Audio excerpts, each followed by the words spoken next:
जो किसान धान पैदा किया है 6 महीना कीचड़ में रहकर उनका धान नहीं जाता है और 1200-1300 रुपया बेचने के लिए सीओ अपना काम नहीं कर रहे हैं, वो भी धन उगाही के फेरे पड़े हुए हैं पैसा दक्षों से मिलकर कि किस तरह हम अधिक से अधिक काला धन ऐसे किसान बैठे हुए हैं। अब सीओ साहब छुट्टी मना रहे हैं, कल के समय में ये लोग जल त्याग करके बैठे हैं, किसी के साथ कुछ हो गया तो कौन जिम्मेदार? हम उनका नौकर है कि वो हमारे नौकर है? हम हमारे नौकर, हम पैसा उनको तनख्वाह देते हैं। दबाया जा रहा है, हर तरह का हथकंडे अपनाए जा रहे हैं कि हम इस अनशन से पीछे हट जाएं और हमारे जो सबूत हैं उनको उजागर न किया जाए।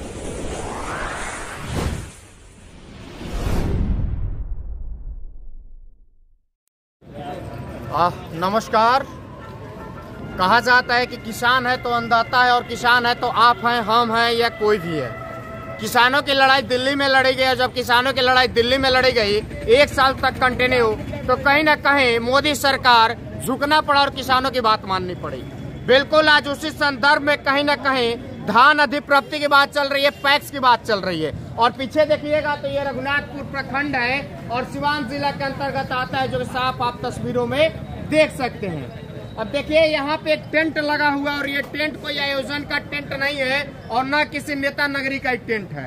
ये टेंट किसानों के द्वारा लगाया गया और किसानों की क्या समस्याएं हैं, किन समस्याओं को लेकर के इतनी ठंड में किसान यहाँ पे बैठे हुए हैं। आप तस्वीरें साफ तौर पे अगर देखे होंगे तो आपने देखा होगा उसमें जो भी चीजें स्पष्ट रूप से लिखी हुई है।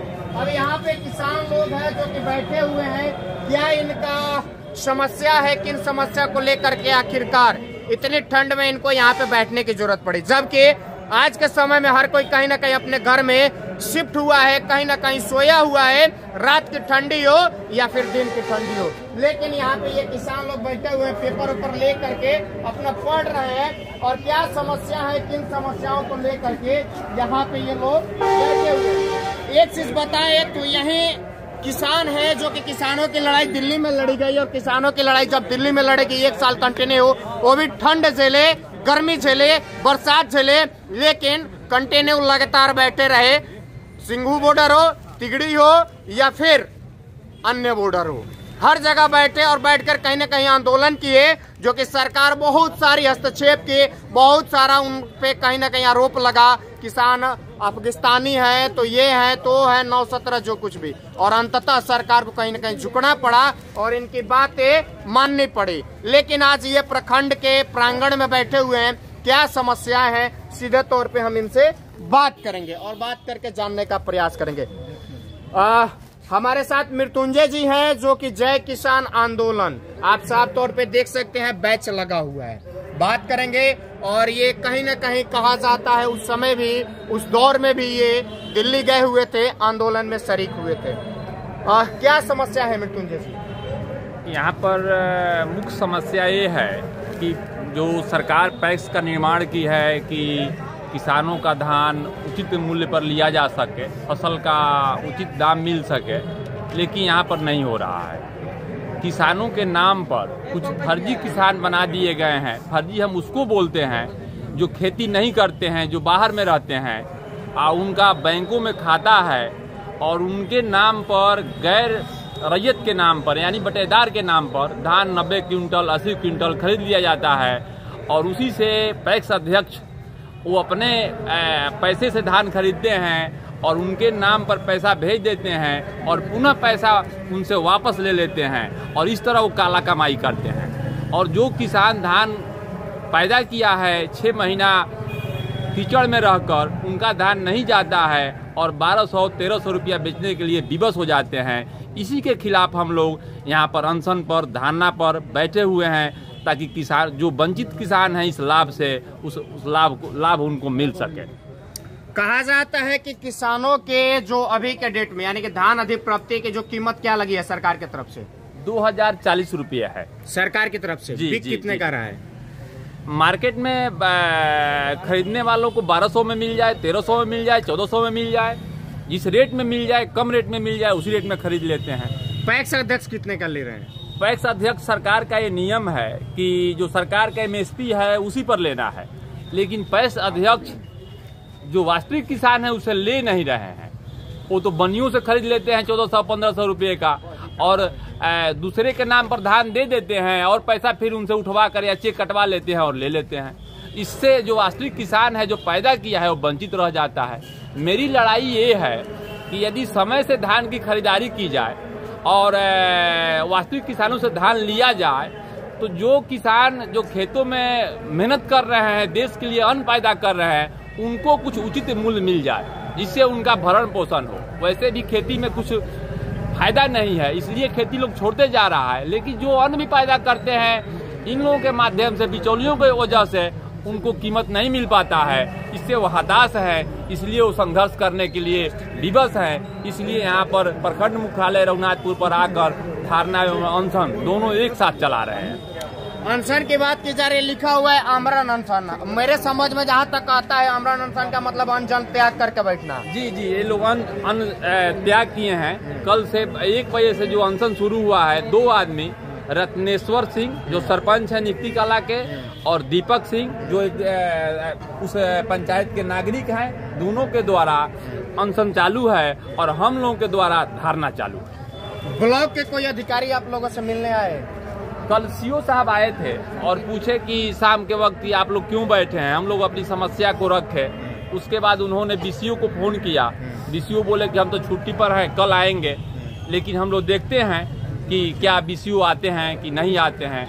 हमारा मानना है कि सरकार बीसीओ को इसलिए रखी है कि किसानों का धान सही लिया जा रहा है कि नहीं लिया जा रहा है, लेकिन बीसीओ अपना काम नहीं कर रहे हैं। वो भी धन उगाही के फेरे पड़े हुए हैं पैसा दक्षों से मिलकर कि किस तरह हम अधिक से अधिक काला धन उगा सकें। आप बीसीओ साहब की बात कर रहे हैं। एक बीसीओ साहब का कल एक ऑडियो वायरल हुआ जो कि हमने भी चलाया हुआ है। यहीं का स्थानीय निवासी अखिलेश पांडे फोन किए थे तो बीसीओ साहब बोल रहे हैं हम घर से बैठ के नौकरी करते हैं, आपको जिसको कंप्लेन करना है करिए, हमको कोई डर नहीं है। यानी बीसीओ की हिम्मत देखिए।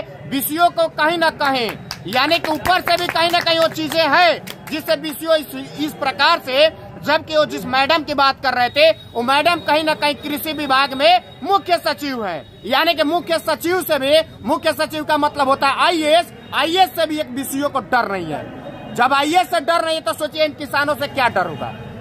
ऐसे किसान बैठे हुए हैं, अब बीसीओ साहब छुट्टी मना रहे हैं। कल के समय में ये लोग जल त्याग करके बैठे हैं। किसी के साथ कुछ हो गया तो कौन जिम्मेवारी उठाएगा?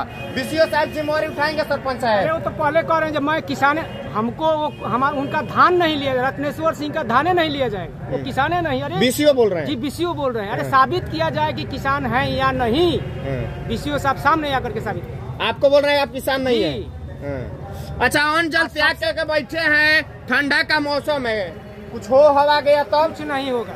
अगर होगा तो सारी जिम्मेदारी बीसीओ की जाएगी, पूरी जिम्मेवारी, पूरी जिम्मेदारी बीसीओ की जाएगी। इसलिए कि हमारे टैक्स के पैसों से बीसीओ का पेमेंट होता है। सरकार ने बीसीओ को इसलिए रखा है कि हमारा देख रेख करेगा कि फसल का क्या इंतजाम हो रहा है। वो इस पद पर रहते हुए एक काम नहीं कर रहा है, वो चोरी कर रहा है, पैसा अध्यक्षों से मिलकर धन की उगाही कर रहा है। इसलिए सारी जिम्मेदारी उसकी बनती है, उस पर जाएगी। देखिए, बीसीओ का मतलब होता है ब्लॉक कोऑपरेटिव ऑफिसर, जो कि कहीं ना कहीं मृत्युंजय जी जैसे कि बता रहे हैं कि कहीं ना कहीं दोनों के बीच का समयंतर बनाना होता है। लेकिन ये बीसीओ किस प्रकार से, जो कि ये सरपंच है निक्ति कला पंचायत के, जो कि बड़ा पंचायत है इस प्रखंड का, उस पंचायत के सरपंच है, इनको बोल रहा है कि किसान नहीं है। यानी इन लोग का साफ तौर पे कहना है कि कहीं ना कहीं मिली भगत करके कुछ पैकेट का पैसा इनके पास भी जाना चाहिए और कुछ जो लोग खरीद रहे हैं, जो बिचौलिया है, उनके पास भी जाना चाहिए। अगर नहीं जाता तो शायद आज बीसीओ यहाँ होते और इनकी समस्या सुन रहे होते, लेकिन वो नहीं है, जिसकी एवज में कहीं ना कहीं किसान यहाँ बैठे हुए हैं। अब बीसीओ साहब जैसा कि भी बता रहे हैं, एक चीज मैं बार बार बोलता हूँ कि बिहार में 12 करोड़ की आबादी है और 12 करोड़ की आबादी का टैक्स का पैसा ये सारे अधिकारी के पॉकेट में जाता है। वो बीडीओ हो, सीओ हो, बीसीओ हो, डीएम हो या अन्य पदाधिकारी हो, सारे के पॉकेट में जाता है। और कहीं ना कहीं अलग से जो जाता है सो अलग है। यानी सैलरी का पैसा इस चच्चा के गमछा से आता है, इस चच्चा के कंबल से आता है, और पेपर पढ़ने से 4 रुपया देते हैं, उसके टैक्स के पैसा से सैलरी बनता है, ना कि किसी के बाबूजी के घर से आता है। सोचिए, जब इतना पैसा जनता दे रही है और यही जनता धरना पे बैठी है, यही जनता आमरण अनशन कर रही है, पूछवैया कोई नहीं है। यहाँ तक मालूम चला कि बीडीओ साहब भी नहीं है और हम अंदर भी गए थे तो ताला बंद है। बताइए, कल से धरना चल रहे, कोई इसकी सूझबूझ लेने वाला नहीं है, कोई इसकी जानकारी लेने वाला नहीं है। आई लोग यहाँ बैठे हुए हैं, पूरा देख सकते हैं, नौजवान भी है, किसान भी है, आई चचा भी है। चचा यहाँ बैठे हैं, हाँ काहे लिए बैठे हैं? अब देख रहे हैं काहे लिए बैठे हैं, जब सब कुछ आप कह ही रहे हैं। हाँ, तो आप बताइएगा, आपका वीडियो सुन रहे हैं, वीडियो सुन रहे हैं, कहाँ तो सुन जानते रहे हैं? होंगे। सीओ तो आप साहब हमसे आए बोल रहे हैं थे, कि आप जानते हैं। सीओ साहब आते हैं तो कहते हैं कि अब शुरू हो जाएगा, मगर जो लिया गया है उसको तो पहले जांच करो। बीओ साहब कहते हैं कि ये खाद 268 का मिलेगा, 350 के सामने उनके अधिकारी बेचवाते हैं, 500 रुपये जाता है, और दिन में बंद रहता है दुकान, रात को खोल देते हैं। ये कौन सा अधिकारी है? क्या कमी हमारे पास नहीं है? तो हम कब तक ये पेपर में लिखे? हम फोटो वाले नहीं है, लिखने और पढ़ने से नहीं। वो आए आज तो क्यों कहाँ विश्व भाग कर गया है? हम उनका नौकर है कि वो हमारे नौकर है? हमारे नौकर, हम पैसा नहीं उनको तनख्वाह देते हैं। हम खुद अनशन हम मर रहे हैं और वो छुट्टी पर है, तो ड्यूटी नहीं है। ये कौन जवाब है? वीडियो साहब को आना चाहिए। हम ब्लॉग पर बैठे, मालिक यहाँ का वीडियो है, वो कहाँ है वीडियो?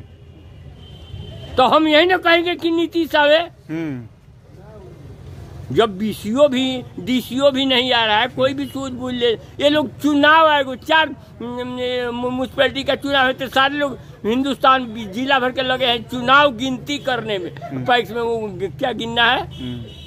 यहाँ किसान मर रहा है, इसका दुख समझो, दर्द समझो, क्या कमी है। तब बिचौलियों, ये तो बिजनेस बन गया। बीसीओ साहब पैसा लेकर आते हैं, अध्यक्ष, अच्छा अध्यक्ष हमारे दुश्मन है, हमारे लिए नहीं रखे हैं, बीसीओ हमारे लिए रखे गए हैं। अब वो पैसा लेकर जहाँ तक किसान यहाँ क्यों बैठे? आपको देखा है रात को ठंड में हमारे सब किसान जो आमरण, पहले तो हम लोग समर्थन में है, अच्छा हम बैठे अनशन पर, लेकिन जो आमरण अनशन पर बैठा है उसको पानी नहीं मिले, क्या वो अन्न खाकर वो भी अनशन पर बैठे होंगे अधिकारी? तो इसलिए अब कोई यदि अधिकारी नहीं आता है तो हमारा अनशन जारी रहेगा। तो सुनिए चाचा का दर्द किस प्रकार से कह रहे हैं कि कोई अधिकारी आते हैं, सूझबूझ लेने वाला कोई नहीं है। कल शाम को सिर्फ सीओ साहब आए थे, आ करके जानकारी लेकर के चले गए। अब बीसीओ साहब को फोन किया तो बीसीओ साहब छुट्टी मना रहे हैं, ठंड चल रहा है, लोग गर्मी का छुट्टी मनाते हैं, बीसीओ साहब ठंडी का छुट्टी मना रहे हैं। देखिए ये नौजवान है, और नौजवान कहीं ना कहीं रोजगार के लिए भटकता है, नौजवान कहीं ना कहीं रोजगार के लिए देश प्रदेश जाता है, लेकिन ये अपना रोजगार कहीं ना कहीं किसानी, और किसानी आज के समय में हर कोई छोड़ के बाहर प्रदेश भग रहा है, लेकिन ये किसानी कर रहे हैं, नौजवान है, और आज इनकी समस्या है कि ये आमरण अनशन कर रहे हैं। क्या समस्या, मतलब अधिकारी नहीं सुन रहे हैं कि कौन नहीं सुन रहा है आप लोगों को? इसमें जो भी संलिप्त हैं वो सामने आएंगे, क्योंकि मेरे आवेदन पर जब कार्रवाई नहीं हुआ, इसका मतलब ये बहुत गंभीर समस्या है।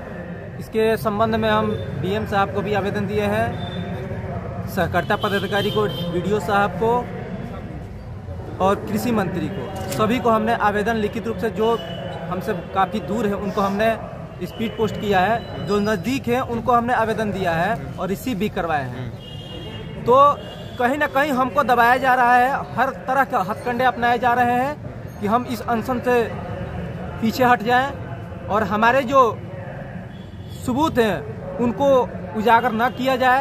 हर तरह से इस मामले को दबाया जा रहा है ताकि सही को सामने ना लाया जा सके। लेकिन मेरा ये जिद है, क्योंकि मेरे जैसे बहुत सारे नौजवान हैं जो कि सही और सत्य के उम्मीद में जिंदा है, और उन्हीं को उम्मीद को मैं आगे बढ़ाना चाहता हूं कि देखो ये लड़ाई है एक ऐसी कि हमारे जैसे नौजवान अगर लड़ेंगे तो जीतेंगे, और जो भी समाज में गलती लोग कर रहे हैं उनके खिलाफ अगर हम आवाज उठाते हैं तो उस पर कार्रवाई होगी। अंत में क्या कहना चाहिएगा? हमारे चैनल के माध्यम से कृषि मंत्री हैं, डीएम साहब है, पूरा कुमार सरबजीत है यहाँ के कृषि मंत्री, क्या अपील करिएगा? मैं सभी अधिकारीगण से यही अपील करूंगा कि हम किसानों द्वारा अगर अन्न खाए हुए थोड़ा सा भी आपके जहन में होगा कि हाँ हम किसान की एक रोटी, एक चावल का दाना खाते हैं, और जिस अधिकारी के अंदर थोड़ा सा भी ये महसूस होगा वो इस मामले की निष्पक्ष जांच करेंगे, इसी की मैं उम्मीद रखता हूं। तो सुन सकते हैं इनकी उम्मीदें आज भी बरकरार है अधिकारियों के ऊपर। अधिकारी साहब लोग अगर कान में करुआ तेल डाल करके कुंभकर्णी नींद में सोए हैं तो जग जाइए। आप प्लीज ऐसे नौजवान को और ऐसे चच्चा लोगों का, ऐसे जो पुराने लोग बैठे हुए हैं जिनका दुख दर्द है, उसको सुनने का काम करिए। आइए कहीं ना कहीं निदान करिए और बिहार के बदलाव में योगदान करिए। नहीं तो इसी तरह बिहार भ्रष्टाचार में चलता जाएगा और कहीं ना कहीं आप हम दूसरे तीसरे घिसते पिसते चले जाएंगे। जय हिंद।